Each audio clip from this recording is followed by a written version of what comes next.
Welcome to Sports from the Couch. I gotta say, it's the stupidest thing in sports. With your host, Mike Mercado. Players cannot stand him. Coaches cannot stand him. Most importantly, the fans can't stand him. Brought to you by Mercado Airwaves. I'm gonna say it once, and hopefully I'm wrong, but it's a disaster waiting to happen. That is so bad, that is absolutely brutal. Hello and welcome into another edition of Sports from the Couch here on Mercado Airwaves. I'm your host, Mike Mercado. I want to thank you so much for making us a part of your Friday this February 12th, 2021 in the chilly city of Chicago. J.J. Watt is a free agent after his release from the Houston Texans. We need to talk about it because your Chicago Bears are among some of the favorites to land the superstar future Hall of Famer, or could he end up going back home in Green Bay? Couldn't he go play alongside his brother, or is he destined to team alongside Aaron Donald? We'll get to all that in just a second, but before we do that, let's take care of some housekeeping notes. You can follow us all over the universe. I'm on Twitter at Mike M Media, Instagram, Mike Mercado Media, and the show's on Twitter at Couch Sports Talk. Like, rate, review, and shares wherever you get your favorite podcast at Mercado Airwaves. Become a producer of the show at patreon.com/Mercado Airwaves. The home tour interviews with athletes and celebrities that you could get ad-free and before anybody else. That's patreon.com/Mercado Airwaves. We have swag. Check us out at teespring.com/Mercado Airwaves. Check out our brand new line, the Merc Out Cancer line, where proceeds are going to Cancer Research Foundation and Cancer Survivor Foundations at teespring.com/Mercado Airwaves. Merc Out Cancer. Like us on Facebook at Mercado Airwaves. Subscribe to us on YouTube, youtube.com/Mercado Airwaves Network. Come play video games with us on Twitch, twitch.tv/Mercado Airwaves. And keep up to date with everything we're doing on the network, from the True Crime Show, the Gone Missing podcast, the Pop Culture Show, the interviews, and everything in between, including contests and giveaways on Twitter at Mercado Airwaves. I wanted to do this on video as opposed to putting out a statement or doing a press conference or anything like that, because I want you guys to hear it directly from me. I want to speak directly to you and the city of Houston, so you can hear the words straight from my mouth. I have sat down with the McNair family and I have asked them for my release, and we have mutually agreed to part ways at this time. And that was just part of the video that J.J. Watt posted all over social media as he confirms that he is done with the Houston Texans. And before we get too far along in the story, just listen to some of these stats about this dude. 3-time Defensive Player of the Year, 5-time first-team All-Pro, a 5-time Pro Bowler, 2-time NFL sacks leader, 101 career sacks, that's the franchise record, 172 tackles for a loss, that's the franchise record, 25 forced fumbles, that's another franchise record. J.J. Watt leaving a legacy in Houston that I don't think will be touched and will definitely help him get to the Hall of Fame, in my opinion. But let's go ahead and talk about what this means moving forward. And first of all, just the hot mess that is the Houston Texans. Look, we're not going to spend a lot of time. I highly suggest you guys look into the story of the crazy circus that is that front office and what people are calling a charlatan that has snuck his way into the ears of the ownership group. It's a really just mind-blowing story that they're going to make a movie out of one day if somebody ends up getting embezzlement charges or murdered, but it's led to where we're at right now. And look at some of the people, the poor city of Houston. You lose DeAndre Hopkins. You lose James Harden, Russell Westbrook, George Springer, and now J.J. Watt. And you're about this close from losing Deshaun Watson. And now it's starting to make a little sense why Deshaun wants to get out of there, why DeAndre was so happy to get out of there. And now J.J. is making it known that he is looking for a new sitter in the NFL. And it's interesting because there's a lot of vibes right now with Chicago and Houston.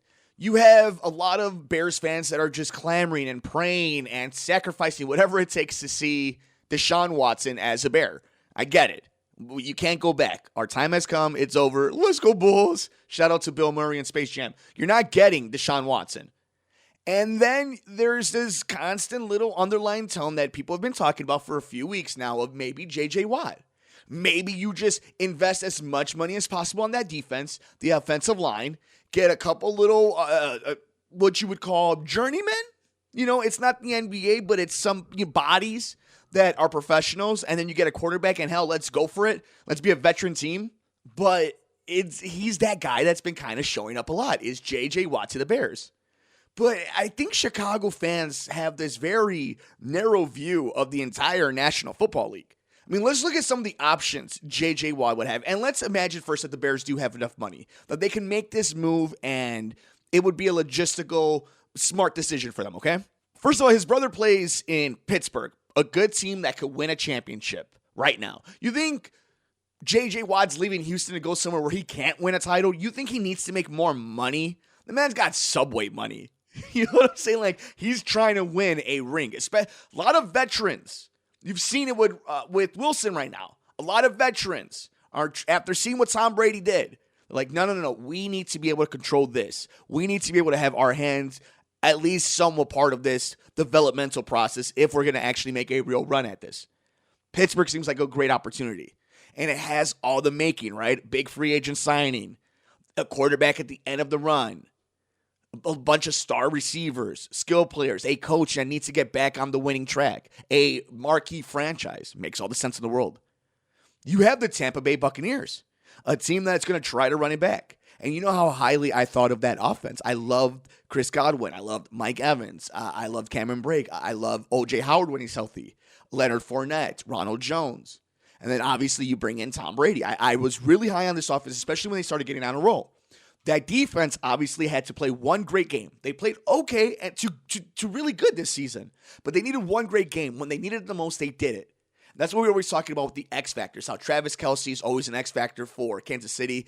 And for some teams, it's that defense being that X factor. And for Tampa Bay and with Tom Brady on offense, all you know is as long as this game is within reach for him, we're in it. Imagine bringing in J.J. Watt. Kind of that next veteran line that's hungry for a championship. It's like Ndamukong Suh was hungry for a championship, right? And then he was hungry too for that moment. You always need a couple of dudes that haven't won yet, but that are high level and that still got some of the goods. Because that's what gets you that special play. You still have somebody that makes you want to help them win a championship, helps you want to make them get there. And I think that's really important to keep in mind. You have the Green Bay Packers. He's from Wisconsin. He got drafted from that university like he's born and bred. He's a big Midwest boy. You don't think for one second he would like to go to a marquee franchise that he rooted for with a legendary quarterback who's looking for another championship? Seems familiar, right? Just like Pittsburgh, just like what we saw from Tampa. There's so many ways that this can go for him in a positive light if he went to somewhere like Green Bay. Take away Aaron Rodgers, right? You go to a place that you know they're going to invest in the places they need to the most, that they know how to develop a team. Then you add in the fact that it's not just you who wants to win a championship. You're the guy who's never been there. You're the one who wants it. But then you have a guy, an assassin, a killer like Aaron Rodgers, who's been this close so many different times. He wants to win one more. And you don't think for 1 second, just like Russell Wilson, Aaron Rodgers watching Tom Brady win a Super Bowl against Patrick Mahomes isn't eating him up, that he wants one so bad. Why wouldn't you go home? Why wouldn't you go to a team that you know will be there? Look at the LA teams. A lot of people keep saying the Chargers. I wouldn't go to the Chargers if I'm him. It's a wonderful location if they were in San Diego, but great quarterback. It's going to be tough for them. It's going to be tough for them. I don't think Kansas City is going to roll into 12-4, 13-3 like they did the last few seasons. Just because, again, it's hard to maintain and keep rolling in that way. But nobody's just going to roll it. Just going to take over that division the next 10 years. It's going to be a grind. Then you look in the NFC West. If you're J.J. Watt, you're like, well, I go to the Rams. A quarterback that if he wins a Super Bowl, he marks himself. He stamps his way into the Hall of Fame. And that's Matthew Stafford, a head coach that wants to prove that everything that's been said about him is right. And Sean McVay, a city that embraces its champions when they win.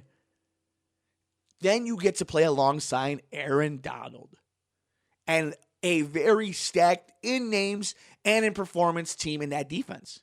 If you're J.J. Watt, why wouldn't you do that? Think about the options this dude has earned. playing this alongside your brother who might have been some people's favorites to win Defensive Player of the Year. Or you could go and play alongside the guy who won the Defensive Player of the Year, the best defensive player of his era, alongside him, across from him, to take away some of that pressure in Aaron Donald. Why not go to Green Bay, try to help with Aaron Rodgers and win a Super Bowl? Why not go to Tampa Bay and play alongside all these guys that you just saw win a Super Bowl, alongside Tom Brady, and try to win a Super Bowl? Okay, you want to add the Bears there? Why not play alongside Khalil Mack? Why not play in a city that will play defense? If this offseason goes a certain way, maybe the Bears do become a more veteran-heavy team. Maybe they do invest in Allen Robinson. All this being said, the one caveat to all this, if you will, is does he still have the goods? We've talked about it, like how many full seasons since 2016? How many games is he playing? And I am a fan of J.J. Watt. So if you're looking for reasons for him to play here in Chicago, wifey plays here for the Chicago Stars. She's a badass for the soccer team. So there's a reason. He's a local kid when it comes to the Midwest, up in Wisconsin. It's interesting. You can trick yourself. You can work yourself into thinking that the Bears are in this. But even if this man, let's say he's 70% of the goods, or let's say he's like Julius Peppers and he walks into Green Bay like he did after leaving Chicago and just dominates. Maybe he has another 3-4 years of just awesome football left. Maybe it's not full 16 every year, but if he's giving you anything from 12 to 14 games every year, hell, I'll take that, right? And if that's what you're getting, or 70% of it, if you will, this is a guy that can change an entire franchise for the next few years, for that window in a Super Bowl. And the fact that he gets to pick and choose, and he's out of that mess, it makes it interesting for a lot of cities that have potential to win a Super Bowl. It makes it very interesting for teams that feel if they're a move here and there, they're going to be in the cusp of maybe being a Super Bowl contender. So to see where this J.J. Watt sweepstakes ends up going, it's going to be fascinating. And to see it all just kind of be torn apart and down in front of Deshaun Watson, that story is not going anywhere.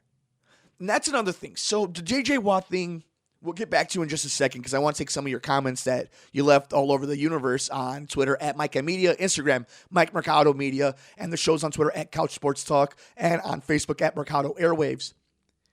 If you're Houston, even doing all of this, why are you're not in a rush to trade Deshaun Watson. You're just not. But if you're forced into it, if you feel like you're forced, I'm team Deshaun Watson all day on this, by the way. But if you feel like you're Houston, like we have no other choice, we're going to have to trade him. That is the fast track to get back in the right direction. It just is. And if you're the Texans, and there's this rumor now going out that Deshaun is okay with going to Denver, San Francisco, Miami. Apparently, he does not want to go to the Jets.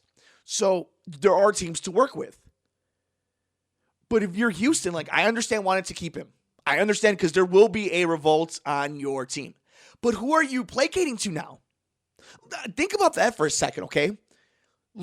There was a time where if you did have JJ and DeAndre Hopkins and you were somewhat competing, you weren't 4-12. Okay, yeah, you got rid of your quarterback if he was a little disgruntled. Sure, that's a little weird. But who are you trying to make happy now on this team? Watt is gone. Hopkins has been gone. There's a new head coach, it's a brand new regime. And we're seeing the clown show that is that management in front office. So what are you holding on to? And it's the NFL. Quick turnarounds, even if you have incompetent ownership, every once in a while you strike lightning in a bottle, right? And fans will still show up. Look, it's a pandemic and people are showing up to cheerleading competitions, golf events, minor league baseball. So to think that Houston won't show up to football games, you're out of your mind. So it doesn't matter. Who are you placating to? I cannot wait to see what Houston does. And come draft night, I think that's when we're going to just see everything happen. But I want to see, let's find out. Let's go back to the J.J. Watt thing. Let's see what all of you guys are talking about. This is from Cooley. Mike, how you doing, buddy? His wife does play here for the Red Stars. She sure does. I mean, we could get a Portillo's too. I don't know how much that affects it. I mean, if you go to Green Bay, and you play there, you just travel and it's right next to Chicago, like you meet halfway, like they could work it out, right? I don't think necessarily him picking a city really is going to be dependent on that, but it's interesting nonetheless. It's from Mergens. Adam, how are you doing, buddy? Physically, he's been a wreck as of late, and that worries me. But I can see the potential name drop being more popular to upper management than actually playing. It's another jersey sale to them. Only 2 full seasons since 2016. Adam, wonderful point, my friend. Wonderful point. So there is the cynical part of me that believes this is a total Chicago Bears move. It's like Jared Allen, right? Let's say he doesn't have the goods. Let's say instead of 70%, it's more like 40%. And instead of anywhere from 11 to 14 games, you're getting 6 to 8 games from him. That's a total Bears move. And the way this team is constructed now, or the way it seems is going to be constructed, it's weird. And it's such a Bears move because it doesn't do anything for you. But if they are going to try to make this a somewhat veteran team, try to hope that they could make guys at the right time, at the right contracts, and catch a quarterback get hot like a Ryan Tannehill that maybe they could do something. I don't know. But you're so right. This is the same upper management and ownership that, no, we don't want to sell jerseys with Deshaun Watson or Patrick Mahomes, but we want to with a pretty old J.J. Watt. Great point. And, of course, the 2 full seasons since 16, like 100%. It's worrisome, right? Khalil Mack's been the same way the last few years, though. He's played a lot of games, but he's been injured a lot. So it's true. These superstars, they're great because of that reason. But the best ability is availability sometimes, especially in this league. Mr. Medina, how are you, my brother? Maybe on a veteran minimum. If anything, he's in ring chasing mode, so highly doubtful that he'll come to the Chicago Bears. And that's what we were saying on the top of the show is, yeah, okay, it'd be one thing if this was the team coming off of that 12-4 double doink season, right? Sure. A little bit more momentum, a little bit more light at the end of the tunnel. But right now, you have a chance to go play with your brother in Pittsburgh. You have a chance to go back home and play in Green Bay. You go to Los Angeles. You go to Tampa Bay. There's so many options that are not just great, but like almost once in a lifetime for a player like him and his caliber if he still has the goods. So 100% agree with you that if he's going to do this move where he's going to go chase a ring and it's not about the money, then 100% agree with you that he's going to try to find a ring, try to get his last stamp in his resume. And when you have those type of choices, like why wouldn't you want to go back home? Why wouldn't you want to go play with your brother? Why wouldn't you want to go to LA or go play for a team that has one of the greatest quarterbacks of all time and just came off a Super Bowl? But let us know, where do you think J.J. Watt is going to land? Some of the odds are coming up. And for all you Bears fans, they are one of the favorites to land J.J., so there might be a little hope in that. What do you think? Would you be happy if J.J. Watt ended up in the Windy City? Do you think he's going to go back home to Green Bay? Is he going to play alongside his brother, or will he team up with Aaron Donald? Can he help Tom Brady repeat as champion? It's going to be a fascinating offseason for a former Texan in J.J. Watt, and we are still looking at another current Texan in Deshaun Watson, how all of this is going to shake out before training camp. It's got us excited, but let us know your thoughts. I'm on Twitter at Mike M Media, Instagram, Mike Mercado Media. The show is on Twitter at Couch Sports Talk. That'll do it for us on this edition of Sports from the Couch here on Mercado Airwaves. Thank you so much for making us a part of your day. Don't forget, you can follow us all over the universe. I'm on Twitter at Mike M Media, Instagram, Mike Mercado Media, and the show's on Twitter at Couch Sports Talk. Like, rate, review, and shares wherever you get your favorite podcast at Mercado Airwaves. Become a producer of the show at patreon.com/Mercado Airwaves. The home tour interviews with athletes and celebrities that you could get ad-free and before anybody else. That's patreon.com/Mercado Airwaves. We have swag. Check us out at teespring.com/Mercado Airwaves. Check out our brand new line, the Merc Out Cancer line, where proceeds are going to Cancer Research Foundation and Cancer Survivor Foundations at teespring.com/Mercado Airwaves. Merc Out Cancer. Like us on Facebook at Mercado Airwaves. Subscribe to us on YouTube, youtube.com/Mercado Airwaves Network. Come play video games with us on Twitch, twitch.tv/Mercado Airwaves. And keep up to date with everything we're doing on the network, from the True Crime Show, the Gone Missing podcast, the Pop Culture Show, the interviews, and everything in between, including contests and giveaways on Twitter at Mercado Airwaves. Enjoy your weekend. Enjoy all the games. Take care of yourself. Take care of each other. We will see you next time here on Sports from the Couch on the Mercado Airwaves Network. I'm Mike Mercado.